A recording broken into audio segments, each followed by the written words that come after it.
আমরা গুমের যে দ্বিতীয় মামলা সেটার অভিযোগ গঠনের শুনানি ছিল আজকে, অর্থাৎ চার্জ ফ্রেমিংয়ের হিয়ারিং ছিল আজকে। প্রসিকিউশনের পক্ষ থেকে আমরা সেই শুনানিটা করেছি। আজকে আমাদের এই অভিযোগের বা এই মামলাতে মোট ১৩ জন আসামির বিরুদ্ধে আমরা অভিযোগ এনেছি। মোট ২৬ জন ব্যক্তিকে ২০১৫ সাল থেকে ২০২৪ সালের ৫ই আগস্ট সময় পর্যন্ত ডিজিএফআই পরিচালিত জেআইসি অর্থাৎ জয়েন্ট ইন্টারোগেশন সেন্টার নামে যে বন্দিশালাটি ছিল সেখানে মানুষদেরকে গুম করে আটক রাখা, নির্যাতন করা যে অভিযোগ, সেই অভিযোগে এই ১৩ জন ব্যক্তির বিরুদ্ধে আমরা মামলাটি করেছি। এই মামলার প্রধান আসামি শেখ হাসিনা, দ্বিতীয় আসামি তারিক আহমদ সিদ্দিকী, তারপরের যে আসামিগুলো আছেন তারা হচ্ছেন ডিজিএফআইয়ের এই ২০১৫ থেকে ২০২৪ সাল পর্যন্ত যারা মহাপরিচালক ছিলেন, এবং এই ডিজিএফআইয়ের একটা ইউনিট হচ্ছে সিটিআইবি, সেই সিটিআইবির যারা ডাইরেক্টর ছিলেন তাদেরকেই শুধুমাত্র আসামি শ্রেণীভুক্ত করে এই মামলাটা করা হয়েছে। এখানে মোট ২৬ জন ব্যক্তিকে বিভিন্ন সময় গুম করে রাখা হয়েছিল।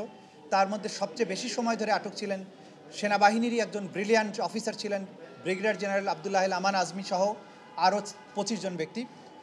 আমরা এখানে বলেছি যে গুমের যে সংস্কৃতি বিগত স্বৈরশাসকের আমলে চালু করা হয়েছিল সেটা ছিল ক্ষমতাকে নিরঙ্কুশ করার জন্য, ক্ষমতাকে দীর্ঘস্থায়ী করার জন্য। যারা যে সমস্ত লোকদেরকে তারা তাদের কাজের জন্য হুমকি মনে করতেন তাদেরকে তারা এইভাবে আইনের প্রোটেকশনের বাইরে নেওয়ার জন্য, অর্থাৎ একজন ব্যক্তিকে তার স্বাধীনতা হরণ করে তিনি যাতে কোনো আইনগত প্রোটেকশন না পান সেই জন্য তাকে গুম করা হয়েছে। আমরা এখানে বর্ণনা করেছি কিভাবে আসামিদের ভিকটিমদেরকে পিক আপ করা হতো। সাদা পোশাকধারীরা নম্বর প্লেটবিহীন মাইক্রোবাসে করে তাদেরকে কিভাবে তোলা হতো, তোলার পরে তাৎক্ষণিকভাবে গাড়ির মধ্যে তাদের সাথে কী আচরণ করা হতো, তাদেরকে ব্লাইন্ড ফোল্ডেড করা হতো, হাত করা পরানো হতো, তাদেরকে টর্চার করা হতো, তাদেরকে ইলেকট্রোকিউট করা হতো, তাদেরকে কাউকে ইঞ্জেকশন দিয়ে অজ্ঞান করা হতো। এই যে কাজগুলো ইমিডিয়েটলি আফটার পিক আপ এই কাজগুলো তারা করতেন।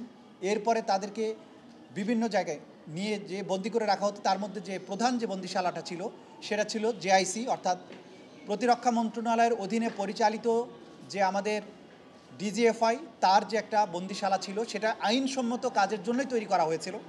ডিজিএফআই সংস্থাটি রাষ্ট্রের অতি গুরুত্বপূর্ণ একটা সংস্থা, কিন্তু শেখ হাসিনা সরকার এই অতি গুরুত্বপূর্ণ এবং বৈধ একটা সংস্থাকে তার কিছু অফিসারকে এই অপরাধের সাথে সম্পৃক্ত করে তার ক্ষমতাকে চিরস্থায়িত করার চেষ্টা করেছিলেন। আমরা বলেছি যে একটা বাহিনী হয়তো গ্রেপ্তার করতো বা পিকআপের সাথে জড়িত ছিল, তারা আবার গ্রেপ্তার করে বন্দি রাখার জন্য অন্য বাহিনীর হাতে তুলে দিত, আবার নির্যাতন করার জন্য অন্য বাহিনীর কাছে দিত, অনেক সময় হত্যা করার জন্য চতুর্থ আরেকটা বাহিনীর হাতে দিত, কাউকে হয়তো মামলা চালান দেওয়ার জন্য পুলিশের হাতে হস্তান্তর করত। অর্থাৎ এই অপহরণ প্রক্রিয়ার সাথে police, CTTC, DB, DGFI, RAB এবং কোনো কোনো ক্ষেত্রে এনএসআই এবং কখনো কখনো বিজিবিকেও ব্যবহার করা হয়েছে। এই যে রাষ্ট্রীয় বিভিন্ন সংস্থা, এগুলোকে অপরাধ কর্মের সাথে সম্পৃক্ত করার মাধ্যমে এটা একটা ওয়াইড স্প্রেড এবং সিস্টেম্যাটিক পদ্ধতিতে বাংলাদেশের সিভিলিয়ান পপুলেশন যারা শেখ হাসিনার স্বৈরশাসনকে অপোজ করেছেন, তার বিরোধিতা করেছেন, তাদেরকে নিশ্চিহ্ন করার জন্য, তাদেরকে সাইলেন্ট করার জন্য এই গুমকে হাতিয়ার হিসেবে ব্যবহার করেছেন। আমরা এখানে আন্তর্জাতিক আইনের প্রভিশনগুলো তুলে ধরেছি যে কিভাবে এনফোর্সড ডিসঅ্যাপিয়ারেন্স একটা আন্তর্জাতিক আইনের অধীনে অপরাধ, কিভাবে এটাকে ক্রাইমস অ্যাগেন্স্ট হিউম্যানিটির পর্যায়ে ফেলা হয়। এই সব জিনিস দেখিয়ে আমরা বলেছি যে এই গুমের মতো ভয়াবহতম অপরাধ করার মাধ্যমে এই আসামিরা বাংলাদেশের মানুষকে যেভাবে সাইলেন্ট করার চেষ্টা করেছেন, সেই অপরাধের বিচার যদি না করা হয়, তাদেরকে যদি বিচারের আওতায় না আনা হয়, যথাযথ শাস্তি প্রদান না করা হয়, তাহলে বাংলাদেশে গুমটা আবার ফেরত আসবে। সেই কারণে ভবিষ্যতের জন্য এই দেশকে, এই দেশের মানুষকে নিরাপদ করার স্বার্থে, রাষ্ট্রীয় বাহিনীগুলোকে অপরাধ প্রবণতা থেকে বের করে আনার স্বার্থে এই গুমটা বন্ধ হওয়া প্রয়োজন। সেই জন্য এই বিচার। দেখুন, কমান্ড স্ট্রাকচারটা ছিল যে মূল নির্দেশটা আসতো সবসময় শেখ হাসিনার কাছ থেকে। যখন শেখ হাসিনা সরাসরি নির্দেশ না দিতেন, সেই জায়গাগুলো শেখ হাসিনা তার সামরিক উপদেষ্টা তারিক সিদ্দিকী, যিনি তার ছোটো বোনের দেবর, তার মাধ্যমে নির্দেশ দেওয়া হতো। Tariq Siddiqui DGFI, army, RAB, police সবার উপরে ক্ষমতাধর ব্যক্তি ছিলেন। তিনি শেখ হাসিনার পক্ষে কমান্ড করতেন কাকে কখন গুম করতে হবে, কাকে হত্যা করতে হবে, কাকে বন্দি রাখতে হবে, কাকে কখন ছেড়ে দিতে হবে। শেখ হাসিনার পরে তারিক সিদ্দিকী আবার কমান্ড করতেন ডিজিএফআর ডিজিদেরকে। সুতরাং কমান্ড স্ট্রাকচার অনুযায়ী প্রাইম মিনিস্টার, নিরাপত্তা উপদেষ্টা, ডিজি এবং তারপরে ডিজির আন্ডারে ছিলেন সিটিআইবি ডাইরেক্টররা, যারা মূলত এই জেআইসি নামক বন্দিশালাটা পরিচালনার দায়িত্বে ছিলেন। তারা এই নির্দেশটা পালন করতেন। সুতরাং পুরো মামলাটাই ভিত্তি হচ্ছে কমান্ড স্ট্রাকচারের উপরে দাঁড়িয়ে আছে। সুপিরিয়র সাবঅর্ডিনেট রিলেশনশিপ এখানে আছে। তারা আবার সিটিআইবি ডাইরেক্টররা ভেতরে এমওডিসি বা অন্য স্টাফদের মাধ্যমে এটা কার্যকর করেছেন। সুতরাং তারাও একটা কমন স্ট্রাকচার এখানে ব্যবহার করেছেন। সম্মিলিতভাবে সবাই তারা একটা অপরাধ, ফৌজদারি অপরাধের সাথে সম্পৃক্ত, যেটাকে আমাদের আইনের ভাষায় বলা হয় জয়েন্ট ক্রিমিনাল এন্টারপ্রাইজ। সম্মিলিতভাবে এই অপরাধটা তারা করেছেন। সুতরাং এই মামলার ক্ষেত্রে কমন রেসপন্সিবিলিটির দায়ে এই আসামিরা অভিযুক্ত, তারা জেসিই বা জয়েন্ট ক্রিমিনাল এন্টারপ্রাইজের দায়ে তারা অভিযুক্ত। আচ্ছা, আমরা এই মামলাতে যে বন্দিশালাগুলো ছিল সেগুলোর বর্ণনা তুলে ধরেছি। গত মামলাতে আমরা টিএফআই সেল অর্থাৎ র্যাবের পরিচালিত যে বন্দিশালাটা ছিল সেটার বর্ণনা তুলে ধরেছি।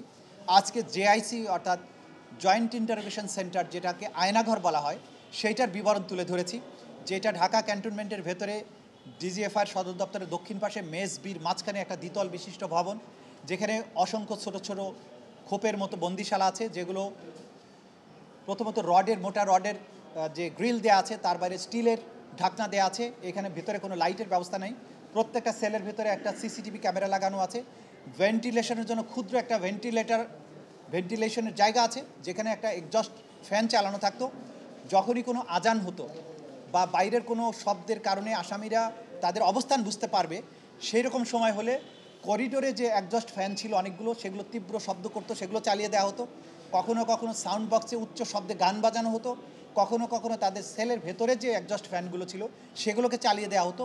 ফলে অসহ্য শব্দে অনেকের কান বধির হয়েছে এবং তারা বাইরের কোনো আওয়াজ শুনতে পেতেন না। কখনো কখনো কোনো বন্দী হঠাৎ করে এক্সস্ট ফ্যান চালানোর আগেই হয়তো মসজিদের মাইক থেকে আজানের শব্দ শুনেছেন, কখনো জুমার খুতবা শুনেছেন, কখনো ঘোষণা শুনেছেন যে এই এলাকার অমুক ব্যক্তি ইন্তেকাল করেছেন, তার জানাজা অমুক মসজিদে এতটার সময় অনুষ্ঠিত হবে। কেউ কেউ এটা শুনে ফেলেছেন তাদের এই শব্দ নিয়ন্ত্রণ করার পরেও, এবং তা থেকে তারা বুঝতে পেরেছেন যে এটা ডিজিএফআইয়ের এই জায়গায় অবস্থিত একটা সেল। পরবর্তীতে এই ভিকটিম যে 26 জন, তারা পরবর্তীতে তদন্ত সংস্থার সাথে এই বন্দিশালা পরিদর্শনের সময় আমরা যখন তাদেরকে নিয়ে যাই, তারা তাদের নির্দিষ্ট অবস্থানের যে সেলগুলো ছিল সেগুলো নিজেরা আইডেন্টিফাই করেন। দেয়ালের কোনায় কেউ কেউ নাম লিখে এসেছিলেন, অন্যান্য আলামত দেখে তারা তাদের অবস্থানগুলো শনাক্ত করেছেন। এবং আমরা আদালতে এটাও তুলে ধরেছি যে এই বন্দিশালাগুলো আমরা ভিডিও করে নিয়ে এসেছি, সেগুলো ট্রায়ালের পর্যায়ে আমরা আদালতের সামনে তুলে ধরবো যে কতটা নিষ্ঠুর এই বন্দিশালাটা ছিল।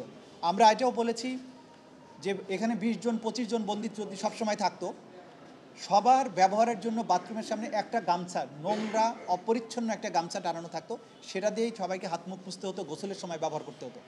সেইটার থেকে অ্যালার্জি, খোস পাঁচড়া এই জাতীয় ব্যাধি সমস্ত বন্দীদের মধ্যে ছড়িয়ে পড়তো। এবং খুব কমনলি বন্দীরা বলেছেন সবার তাদের চোখ উঠতো, কারণ এত নোংরা ছিল, এটাতে মুখ মুছলে সবারই চোখ উঠতো। এরপরে একটা টুথব্রাশ রাখা হতো, সেই ব্রাশ দিয়ে হয়তো 25 জনকে ব্রাশ করতে বলা হতো। এই ধরনের ইল ট্রিটমেন্ট, একটা মানুষকে কতটা অমানবিক পরিবেশে রাখা যায় তার ব্যবস্থা এখানে ছিল। এই সেলটাই গত এই 15 বছর ধরে আসামিরা মেনটেন করেছেন, সেই কারণে তাদের বিরুদ্ধে এই অভিযোগগুলো আনা হচ্ছে। মকসুরুলের ব্যাপারে যেটা আমরা বলেছি যে এটা প্রমাণিত হয়েছে যে তার কোনো এখানে সুনির্দিষ্ট দায়িত্ব ছিল না। সে ডিজিএফআইকে অনেকটা ভাড়াটিয়ার হিসাবে কাজ করত। আসামিদেরকে পিক আপ করা, আসামিদেরকে নির্যাতন করা, আসামিদেরকে বিভিন্ন জায়গায় ডিসপোজাল করা, হত্যা করা, এই জাতীয় কাজগুলো মকসুরুল করত।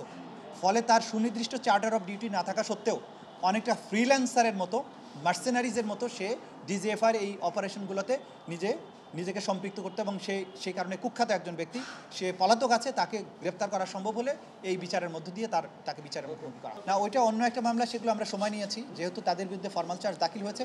আপাতত এই মামলাগুলোর ব্যাপারে আমরা সময় নিচ্ছি। তাদের বিরুদ্ধে যেহেতু আলাদাভাবে আনুষ্ঠানিক অভিযোগ দাখিল হয়েছে, সেটা নিয়ে আমরা এখন সামনে অগ্রসর। এটা হচ্ছে যে মূল বন্দি আসলে 26 জন, কেউ বিভিন্ন সেগমেন্টে ছিলেন, সেই কারণে আপনার কাছে 38 জন মনে হতো। রিপিটেশন আছে।